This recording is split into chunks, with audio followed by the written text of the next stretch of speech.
What if everything you've been told about the fall of Rome is incomplete? What if Rome wasn't destroyed by barbarians?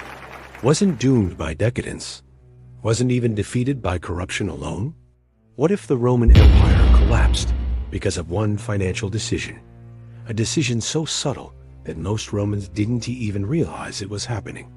There was no single fire, no single invasion, no dramatic moment where everything suddenly ended. Rome didn't fall first. Its money did.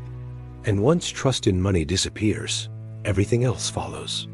This is Finance Meets History, the channel where we don't just explore what happened in the past, but why money made it happen, and how those same financial patterns still shape the world we live in today. And in this video, we're uncovering the money mistake that quietly killed the greatest empire in history. To understand how Rome collapsed, we first need to understand why Rome worked for so long. Rome wasn't just a military empire. It was an economic system held together by trust. At its height, Rome controlled nearly a quarter of the world's population. Its territory stretched across 3 continents. Trade routes connected Britain to North Africa, Europe to the Middle East, and the Mediterranean to Asia. None of this was possible without something revolutionary for the ancient world: a reliable monetary system. In 211 BCE, Rome introduced the silver denarius. This single coin transformed everything. Before the denarius, trade relied on local currencies, barter, and fragile agreements. The denarius unified the Roman world financially. It was made of high-purity silver, minted to a standard weight, and recognized everywhere Roman power reached. A farmer in Gaul, a merchant in Alexandria, and a soldier in Judea all trusted the same coin. That trust created prosperity. For more than 200 years, the denarius barely changed. Its silver content remained stable. Its value remained predictable. People planned their lives around it. Cities grew. Trade expanded. Living standards slowly improved. Rome built a professional army that was paid regularly and remained loyal. Rome didn't just conquer land. It integrated it into a single economic system. But success created a problem Rome wasn't prepared for. Empires don't collapse because they are weak. They collapse because they become too expensive to maintain. By the 1st century CE, Rome's borders stretched thousands of kilometers. Every border needed forts, supply lines, weapons, and soldiers. Those soldiers needed salaries, food, land, and retirement benefits. The Roman army was no longer made up of temporary citizen soldiers. It had become a permanent professional force.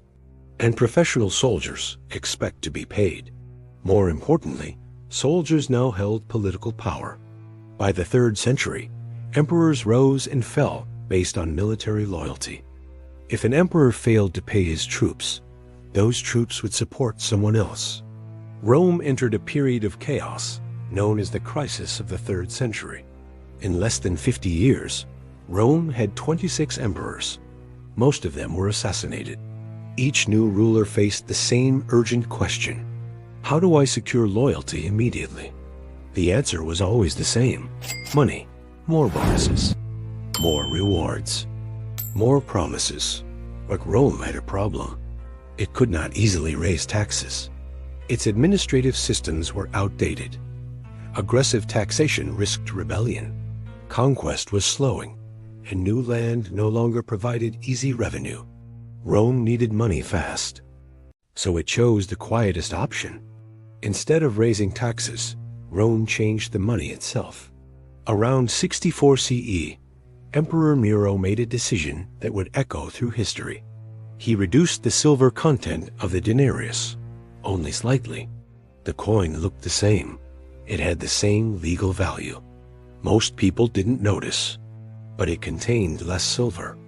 This allowed Rome to mint more coins using the same amount of precious metal. In modern terms, Rome increased the money supply without increasing real value. At first, it worked. Soldiers were paid. Public projects continued. The empire kept running. Other emperors followed Nero's example. Each reduction was small enough to avoid panic.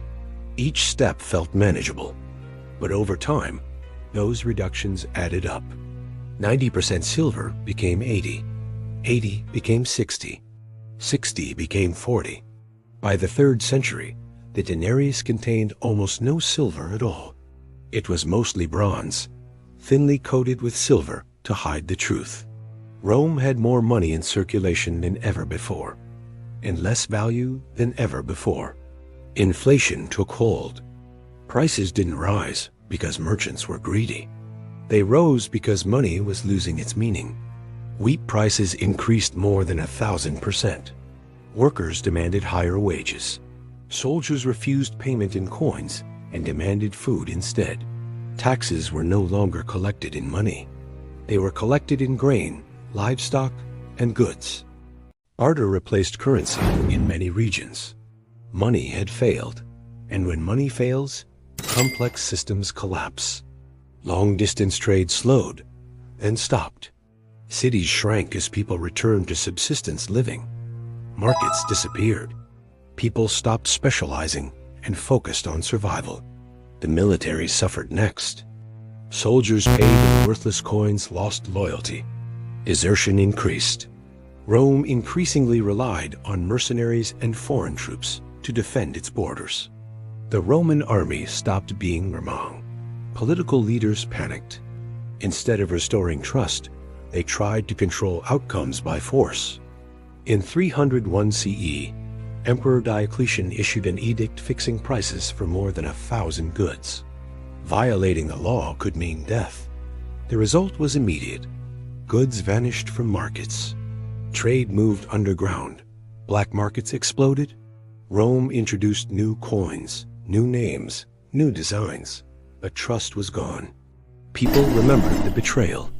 Rome didn't collapse in a dramatic moment. It hollowed out slowly. Fewer traders, fewer taxpayers, fewer loyal soldiers. By the time external invaders crossed Roman borders, the empire was already fragile. The invasions were not the cause. They were the consequence. Rome's story is not ancient history. It is a pattern. Today, global debt exceeds $300 trillion. Major currencies have lost more than 95% of their purchasing power over the last century. Governments face rising costs and political pressure to spend more. The pattern is the same: rising expenses, short-term solutions, manipulated money, lost trust. Rome didn't understand inflation. We do, and yet we repeat the same mistakes. There are 3 lessons Rome still teaches us. First, money is trust. When trust disappears, systems collapse faster than armies can respond. Second, short-term fixes create long-term disasters. Rome bought time and paid with everything. Third, collapse is slow until it is sudden. Economic decay always comes first. Rome never asked the most important question: what happens when people stop believing? That question still matters today, because history doesn't repeat exactly, but it always rhymes.